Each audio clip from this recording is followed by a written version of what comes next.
Hello and welcome to the provision 365। दोस्तों आज का जो टॉपिक है ना, इतना गर्म है कि लिटरली दुनिया का तेल उबलने वाला है। क्यों? क्योंकि ईरान के पार्लियामेंट ने वोट दे दिया है कि स्ट्रेट ऑफ हॉर्मुज, दुनिया का सबसे क्रुशियल ऑयल का रास्ता, बंद किया जाए। जी हाँ, सही सुन रहे हो आप। ईरान बहुत जल्द स्ट्रेट ऑफ हॉर्मुज का रास्ता बंद कर सकता है। ये कोई छोटी मोटी बात नहीं है। ये वही स्ट्रेट है जहां से हर दिन लगभग 20% दुनिया का कच्चा तेल और गैस गुजरता है। सोचो, इमेजिन करो, सऊदी, यूएई, कतार, इराक, साथ में ईरान भी, सबकी ऑयल टैंकर्स यहीं से निकलती है। और अगर ये बंद हुआ तो समझो ग्लोबल इकोनॉमी को हार्ट अटैक आ जाएगा। जी हाँ, ये बहुत बड़ी बात है दोस्तों। मैं इसलिए हमेशा से कहता हूं, I will never ever support Israel, I will support Iran. क्यों? क्योंकि ईरान की जो ज्योग्राफी है ना, वो बहुत ज्यादा मैटर करती है। ठीक है, मैं ये इसलिए कह रहा हूं क्योंकि मुझे अटल बिहारी वाजपेयी साहब का एक कोट याद आता है। ठीक है, you can change friends but not neighbours. आप अपने दोस्तों को बदल सकते हो लेकिन अपने पड़ोसियों को नहीं। ठीक है, ईरान हमारा डायरेक्टली पड़ोसी तो नहीं है, लेकिन पाकिस्तान उस पर है, मतलब इनडायरेक्टली ही सही, पर ईरान हमारा नेबर जैसा ही है। ईरान हमारा नेबर है, हम ईरान को नहीं खो सकते। ठीक है, ईरान मिडिल ईस्ट का नेबर है और सेंट्रल एशिया तक एक्सेस हमें ईरान की मदद से मिलने वाली है। तो ये बात हमेशा याद रखना दोस्तों। ठीक है, ईरान को कभी भी कम नहीं समझना। याद रखिए, अगर स्ट्रेट ऑफ हॉर्मुज बंद हो जाता है तो इजराइल आकर हमारी इकोनॉमी को नहीं चलाएगा, बल्कि ईरान के साथ नेगोशिएशन करने पर ही हमें यहाँ से कच्चा तेल मिलेगा। तो यहाँ पर इजराइल आकर मदद नहीं करेगा, बल्कि ईरान करेगा। ईरान मेन इंपॉर्टेंट मेंबर है हमारे लिए, क्योंकि ईरान के हाथ में दुनिया की एनर्जी के रास्ते की कुंजी है दोस्तों। Iran is the gate of the world energy. ठीक है, हम ईरान को इजीली नहीं ले सकते। ईरान को वेस्टर्न मीडिया ने ऐसा बतला कर, नेगेटिव बताकर खोखल कर दिया है। अब हुआ क्या यहाँ पर, यूएसए ने ईरान के 3 बड़े न्यूक्लियर साइट्स पे स्ट्राइक किया, फोर्डो, नतांस और इस्फहान। ट्रंप ने बोला ये एक डिसिसिव एक्शन था और ईरान ने जवाब में पार्लियामेंट से अप्रूवल ले लिया है कि स्ट्रेट ऑफ हॉर्मुज बंद कर दिया जाए। लेकिन वेट, यहाँ पर एक और एक चीज है जो मैं आपको कहना चाहूंगा। फाइनल डिसीजन अभी भी ईरान के सुप्रीम नेशनल सिक्योरिटी काउंसिल के पास है, अभी तय नहीं हुआ है। सिर्फ यहाँ से पार्लियामेंट ने बिल को अप्रूव कर दिया है। जैसा हमारे यहाँ राज्यसभा लोकसभा में बिल पास होकर प्रेसिडेंट के सिग्नेचर के लिए जाता है ना, ठीक ईरान में भी पार्लियामेंट ने बिल पास कर दिया है, अप्रूव कर दिया है। अब ये सुप्रीम नेशनल सिक्योरिटी काउंसिल के हाथ में है और यह डिसीजन एक्सपेक्टेड है कि आज रात तक आ जाएगा। टेंशंस फुल हाई पर है। और दोस्तों इमेजिन करो, ठीक है, आप एक कंट्री के अंदर जाते हो, उस कंट्री के 3 बड़े न्यूक्लियर फैसिलिटीज पर बमबारी कर देते हो और बमबारी कर आप फिर मीडिया में आके कहते हो कि ईरान पीस के लिए बातचीत करे, वरना इससे भी बुरा हो सकता है। तो क्या एक देश ये सब सुनने के बाद खामोश बैठेगा?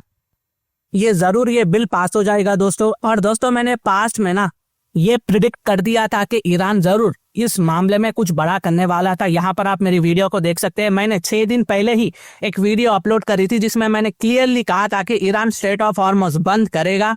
तो देखिए दोस्तों, ईरान ने ये स्टेप उठा लिया है, बस एक कदम दूर है, वो भी ईरान जल्द से जल्द कर लेगा।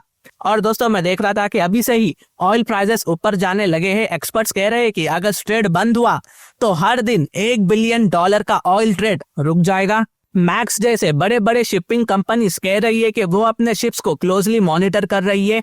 मतलब पूरा पैनिक का सिचुएशन बन चुका है दोस्तों अभी के लिए। यहाँ पर कतार, Kuwait, Saudi Arabia, UAE, Iraq सब टेंशन्स में आ चुके हैं कि हमें क्या करना होगा, ईरान को कैसे ठंडा किया जाए। और दोस्तों यहाँ पर इंडिया का क्या होगा? वेल, एज एन इंडियंस हम सबको इंडिया की परवाह होनी चाहिए। देखिए, यहाँ बात सिर्फ मिडिल ईस्ट की नहीं है, ठीक है, भारत के ऊपर इसका सीधा नेगेटिव इम्पैक्ट पड़ेगा, क्योंकि इंडिया का 60% से ज्यादा ऑयल, कच्चा तेल इसी स्ट्रेट ऑफ हॉर्मुज से गुजरता है। अगर ये बंद हुआ तो पेट्रोल, डीजल, एलपीजी सब महंगा हो जाएगा। और इकोनॉमिस्ट कह रही है कि अगर ऑयल प्राइस $10 भी ऊपर गया ना, तो इंडिया की जीडीपी 0.5% नीचे गिर सकती है। सोचिए दोस्तों, 0.5% भी हमारे लिए, इंडिया के लिए बहुत बड़े नंबर से अगर ये नीचे गिरते हैं तो हम सब इंडियंस को इसके लिए बहुत ज्यादा रकम अता करनी पड़ेगी। हमारे पॉकेट से बहुत ज्यादा पैसा जाएगा। तो दोस्तों यहाँ पर इंडिया को अब स्टांस लेना ही पड़ेगा। इंडिया को अब इजराइल को भूल के ईरान के साथ जाना ही पड़ेगा, क्योंकि हमारे ये देश की इकोनॉमी का मसला है, नेशनल सिक्योरिटी का मसला है, स्ट्रैटेजिक का मसला है, ज्योग्राफी का मसला है। इनफैक्ट सबसे अहमियत चीज ये है कि ये हमारे पड़ोसी देश का मसला है। और दोस्तों मुझे वाजपेयी साहब का एक कोट याद आता है, आप अपने दोस्त को दुश्मन बना सकते हो, दुश्मन को दोस्त बना सकते हो, लेकिन आप अपने पड़ोसी को नहीं बदल सकते। वाकई में दोस्तों इन्होंने फतेह की बात कही थी। यूनियन मिनिस्टर हरदीप पुरी साहब ने कहा है कि इंडिया अल्टरनेटिव सोर्सेस से कच्चा तेल तो मंगा सकता है, लेकिन वेट, अभी आपको खुशी हो रही होगी, लेकिन असली प्रॉब्लम सप्लाई की नहीं प्राइस की है। जी हाँ, हमें बढ़ के पैसे देकर मंगाना पड़ेगा। चाहे तो हम अमेरिका से भी मंगा सकते हैं, लेकिन हमें इसमें टाइम ज्यादा लगेगा, पैसा बहुत आएगा और यूएस की डिमांड और भी ज्यादा बढ़ जाएगी इंडिया से। एक्सपर्ट्स का कहना है कि ईरान शायद सच में स्ट्रेट ऑफ हॉर्मुज ना बंद करे। क्यों? चाइना और इंडिया उसके सबसे बड़े ऑयल बायर्स हैं, उन्हें हर्ट करेगा। अब दोस्तों इंडिया कहाँ कच्चा तेल ईरान से परचेस करता है? कुवैत से, इराक से, कतार से, हम वहां से परचेस करते हैं। तो हम ईरान से क्यों करें? तो ईरान हमारे लिए क्यों रास्ता खोलेगा? सोचने वाली बात है ना। ओमान के साथ भले ही हमारे डिप्लोमेटिक टाइज खरीब हो, हम ओमान को क्यों ना बोल दे, लेकिन यहाँ पर यूएसए ने ईरान की हार्ट पर अटैक किया है। समझने की कोशिश करो, यहाँ पर नातांज, फोर्डो, इस्फहान जैसे न्यूक्लियर फैसिलिटीज को टारगेट किया गया है। तो कोई भी खामोश नहीं बैठेगा दोस्तों, ठीक है। और इनफैक्ट मैं ये बात अलग से कहना चाहूंगा कि खुद ईरान की जो इकोनॉमी है ना, वो नेगेटिव इम्पैक्ट पड़ेगी ये चीज कर। लेकिन अगर ईरान स्ट्रेट ऑफ हॉर्मुज को ना भी बंद करे, वैसे भी ईरान की इकोनॉमी नेगेटिव में ही है, बंद करो या ना करो नेगेटिव में थी है भी, तो कुछ ज्यादा मैटर ईरान को नहीं करेगा दोस्तों। मैटर तो इंडिया जैसे देशों को करेगा।